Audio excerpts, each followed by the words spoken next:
Thank you for this very kind introduction, and thank you for having me back. As much as it was a pleasure to accept this invitation, I also have to say it was slightly nerve-wracking, because one of the problems with publishing a book is that you sort of have to nail your colours to the mast. And actually, the things you say in the book then very quickly get tested in the real world.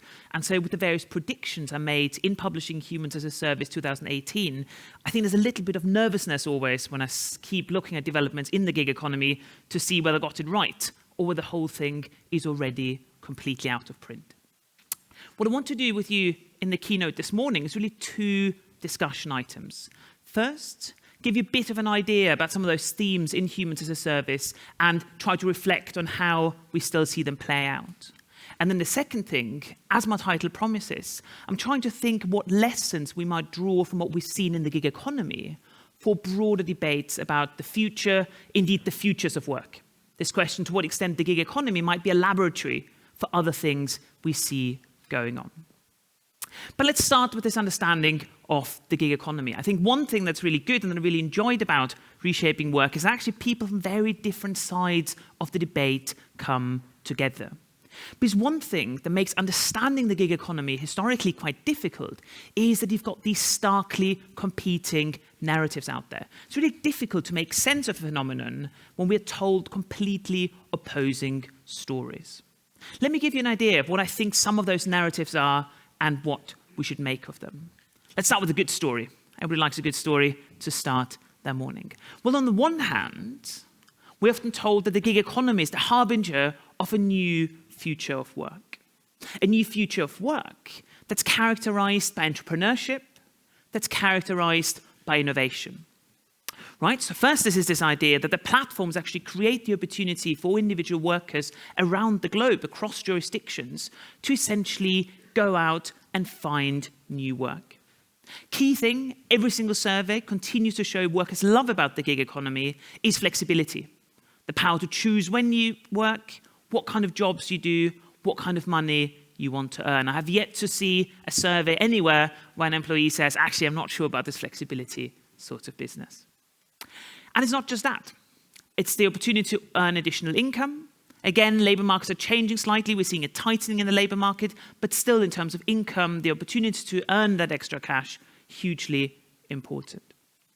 And finally, from a government regulatory perspective, again, a lot of platforms have cracked the issue of labour market activation. How do we take people who are structurally excluded from the labour market and actually give them an opportunity to come back into work? And it doesn't matter whether it's an online platform where you can work from home or anywhere in the world, or whether it's a platform in the real world that suddenly makes new jobs accessible to workers. It's clear that in certain sectors of the labour market, the platform economy gigs have become a way of bringing people back into work.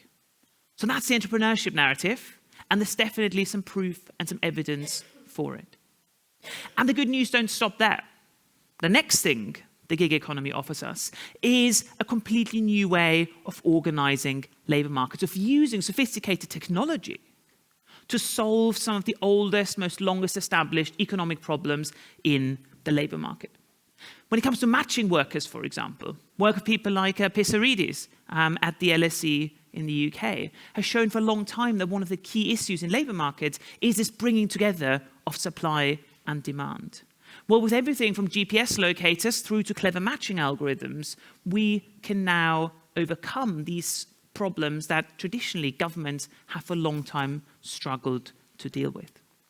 And it's not just matching, it's also the lemons problem that we can potentially overcome using the technology. This issue then when it comes to hiring a new worker can be very difficult to work out how good she'll be.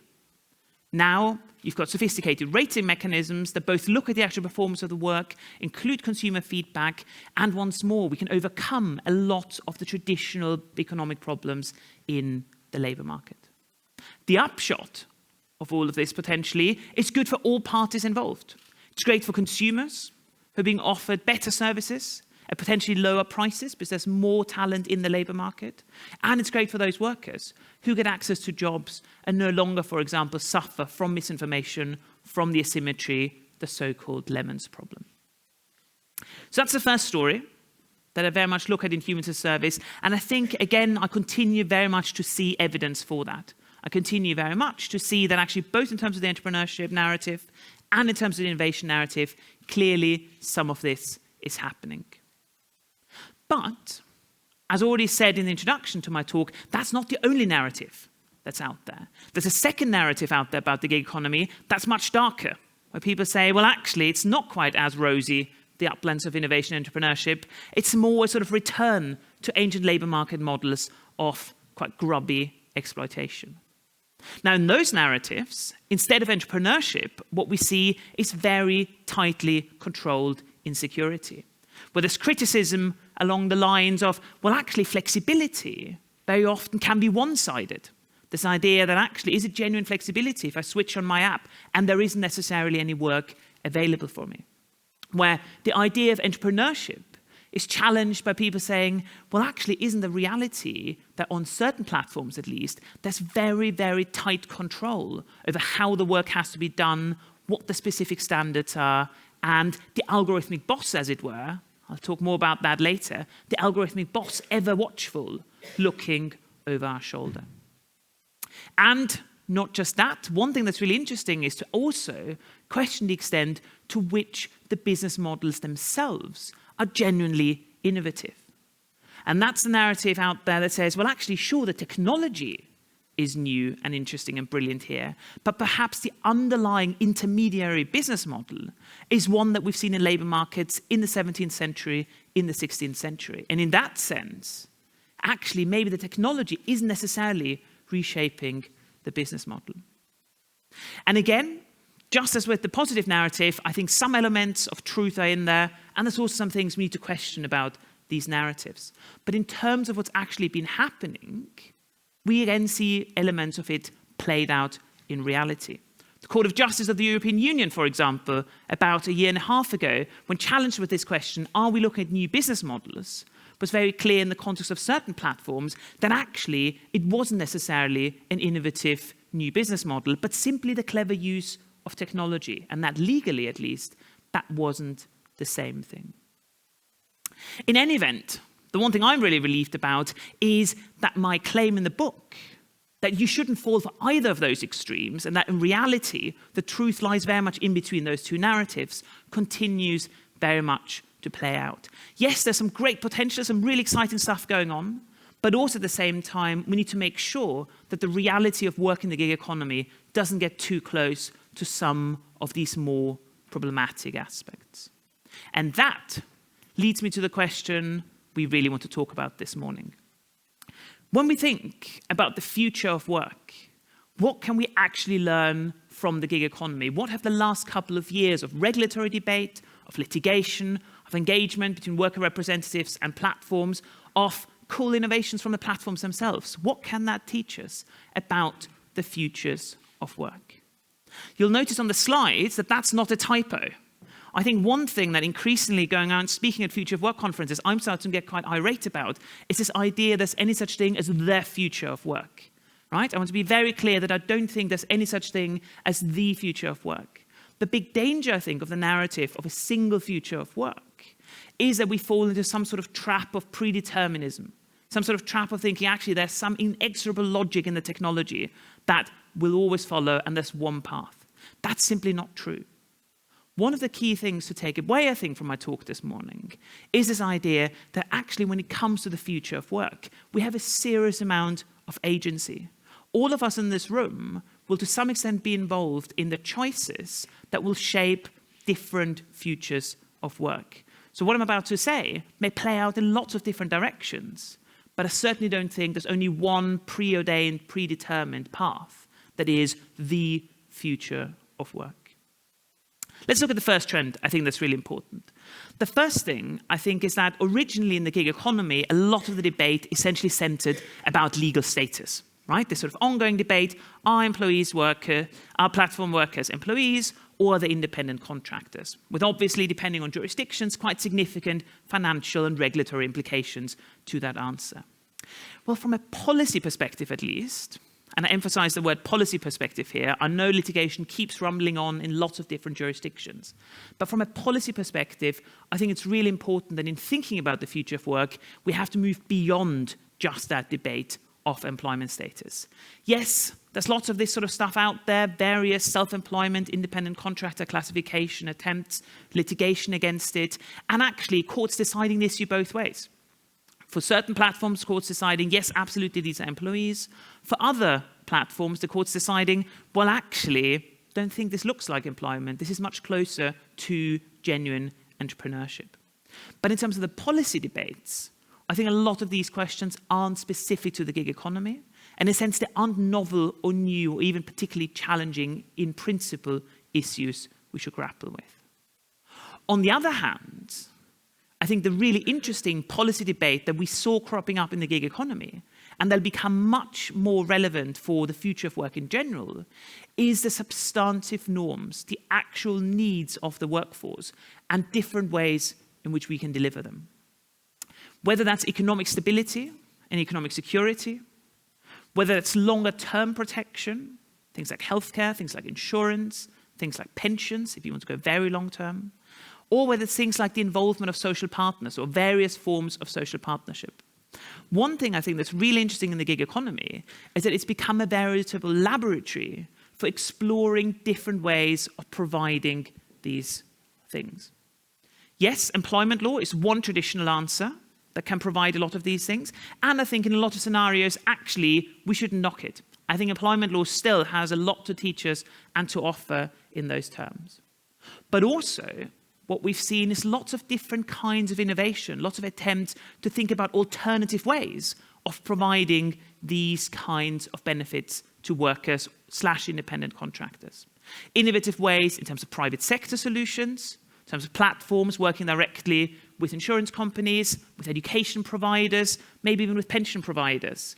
Some examples of platform companies working really well with governments in terms of, for example, withholding certain insurance taxes, certain elements of pensions. But also different ways of saying, well, perhaps it's more a question of having individual benefits accounts. Maybe it's a question of actually creating some sort of cooperative model to deal with these challenges. And in terms of what we should actually, I think, spend our sort of regulatory policy thinking energy on, I think these questions of what is it that workers need and what are the different potential ways in which the state, the market, work can actually provide them is a really, really interesting challenge for the future of work. And one that will increasingly become important for jobs across the spectrum, not just in the gig economy. So that's the first lesson. Sure, litigation is rumbling on, but from a policy perspective, what we want to focus on today is this question of the substantive norms. The second point, and related to some extent to my first point, is that it's increasingly becoming clear that so-called standard employment, and I'm careful with this term of standard, we don't want to sort of create too much of a normative framework here, but standard traditional employment is not going away. Right? There used to be these sort of stories of, will soon everybody be a gig economy platform worker, right? Will Oxford University become an education platform where students can just hire my services on the app and then rate me? They might enjoy that. I'd probably prefer our traditional setup. But one of the things we're seeing is that actually, given the size of the gig economy, anywhere, how you measure it, between 1% and 3% of the labor market in most OECD countries. That size, obviously, after very rapid growth from a baseline of 0, today is starting to stabilize.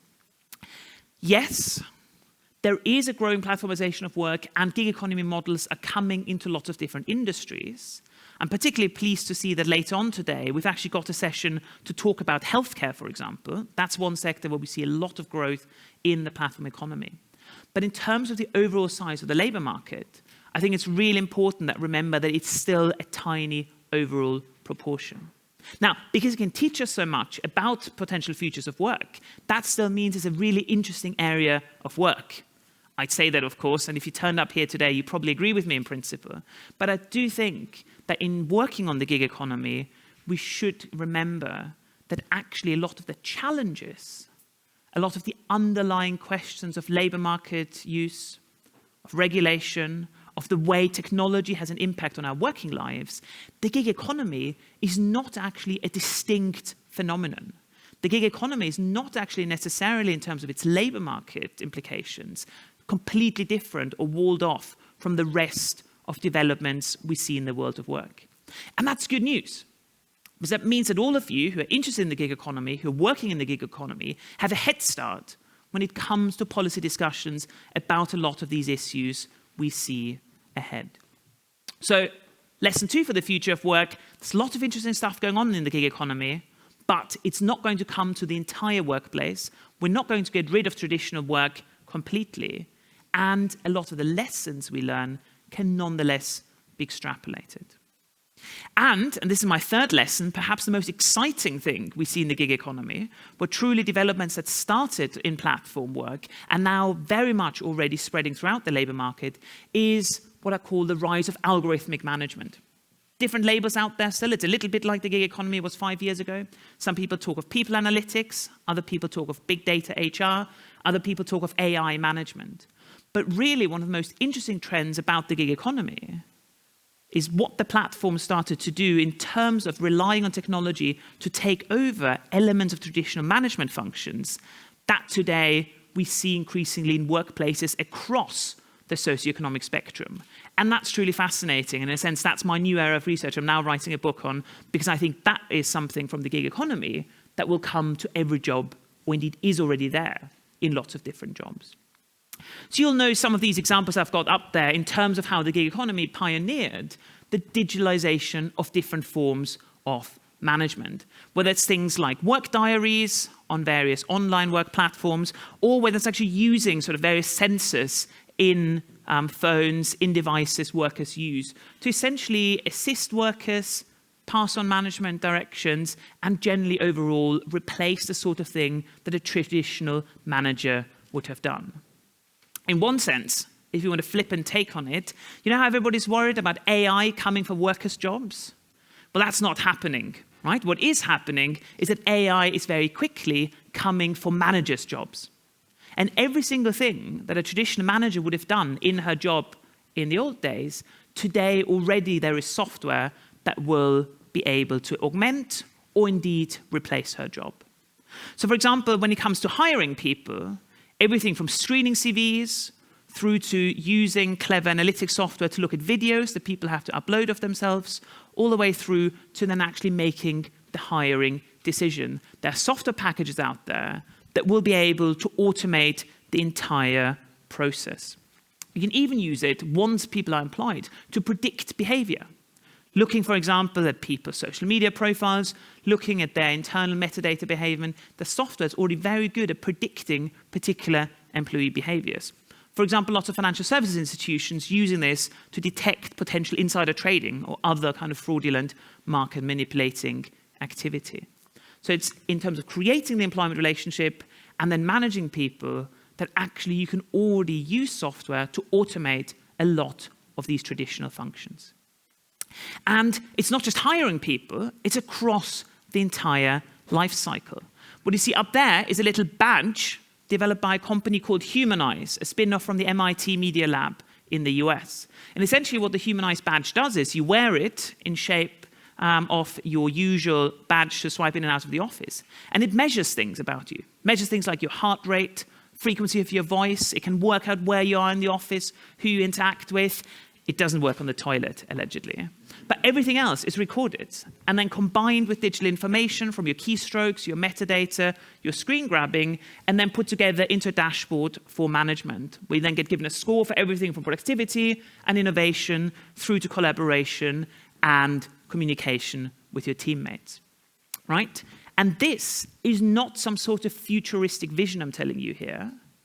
Tens and hundreds of thousands of these badges are already out there in workplaces. Similar kinds of technologies already exist across the socioeconomic spectrum. Whether you're working in a law firm, in a bank, in a consultancy, whether you're working in a factory, or whether you're working in even a university, these technologies are coming and are starting to be rolled out. And what started in the gig economy is now very rapidly coming to workplaces across the spectrum. And that is where the challenge gets really interesting. From a legal perspective, at least, I continue to maintain that the gig economy is not actually showing us anything that's fundamentally different or novel. When it comes to the regulation of AI management, on the other hand, we're starting to really struggle with existing regulatory frameworks in terms of what we do. And just to give you a very quick, as it were, taster overview, there are 3 different areas I think that we need to start thinking about very, very quickly. 3 areas in which this rise of algorithmic management is fundamentally distinct from traditional regulatory structures, from traditional management structures. The first key distinction is the kinds of information that are now available. Right? Traditionally, as a manager, you'd have had a CV, maybe some recommendation letters, maybe some grades from school. That was the information you had about your workers. It was all put in a nice paper file somewhere down the back of an archive. Well, today, you can continuously gather information about workers, whether it's in the physical sense, through various sensors, whether it's in a digital sense, even just looking at metadata, screen grabs, etc., or indeed, even workers tracking themselves and making that information available to their employers. Anybody got a Fitbit? Yeah, Fitbits, good. Anybody got an employer-issued Fitbit? There's a couple, you laugh, there's a couple of companies I'm aware of that will actually give their workers Fitbits and then pay them a bonus if they sleep at least 8 hours a night. How awesome is that? Sleep 8 hours, get paid extra. Well, the trade-off inherent in this is that you then have to make all that data available to your employer in return. And nobody knows, we'll get to processing in a moment, what could potentially be done with that information, right? Because I could then look at your data from over the weekend, see that maybe on the Saturday night you didn't sleep 8 hours and the thing was shaking wildly at 3 o'clock in the morning, and your productivity on Monday, well, your keystroke rate is pretty low and pretty slow, right? I might start drawing certain inferences from that kind of information being available. And that brings me to the second big challenge. The second big challenge, in addition to this blurring of the workplace-private life boundary, is how we then process this information, right? This is this world of artificial intelligence. More realistically, actually, specifically, at the moment, the sort of big trend of using various machine learning techniques to then analyze these data, try to derive predictions and information, inferences from it. Well, the problem is that there's absolutely nothing intelligent about artificial intelligence. Right? People tend to forget the artificial bit and focus on the intelligence bit. It's a bit the other way around. Really, it's just looking at patterns. And, crucially, it's looking at patterns in a way that we don't necessarily understand, let alone are able to explain. So when it comes to then using this to exercise certain management functions, we get into really, really interesting, thorny questions as to explicability, replicability, and the broader ethical and legal frameworks for the use of these essentially statistical techniques to start exercising control. And that's the final point that's really interesting, and I think where, again, we see stuff that was developed in the gig economy becoming a real challenge. The algorithmic boss no longer necessarily gives you direct orders. Yes, there are examples out there of algorithmic systems automatically creating termination notices and sacking people. That exists, that already happens, particularly in the United States. Under GDPR in the EU, you aren't quite allowed to do that as such. But much more interesting than this direct exercise of control is the use of algorithmic management techniques to essentially condition a workplace in which your boss no longer gives you any orders, but through gamification, through systems of nudges, structures the system in such a way that the workforce ends up doing what they're meant to do, even competing against each other sometimes, without ever being explicitly given any orders, giving any instructions to that effect. And again, with legal regulations so tightly bound up in this question of who exercises control and therefore should bear responsibilities, I think the real challenge ahead that we first start to see in the gig economy, but is now coming to workplaces across the spectrum, is what do we do if the diffusion of responsibility is no longer just a legal trick, but actually inherent in the technology itself. And that is a big challenge we'll have to face thinking about the futures of work. Thank you very much indeed.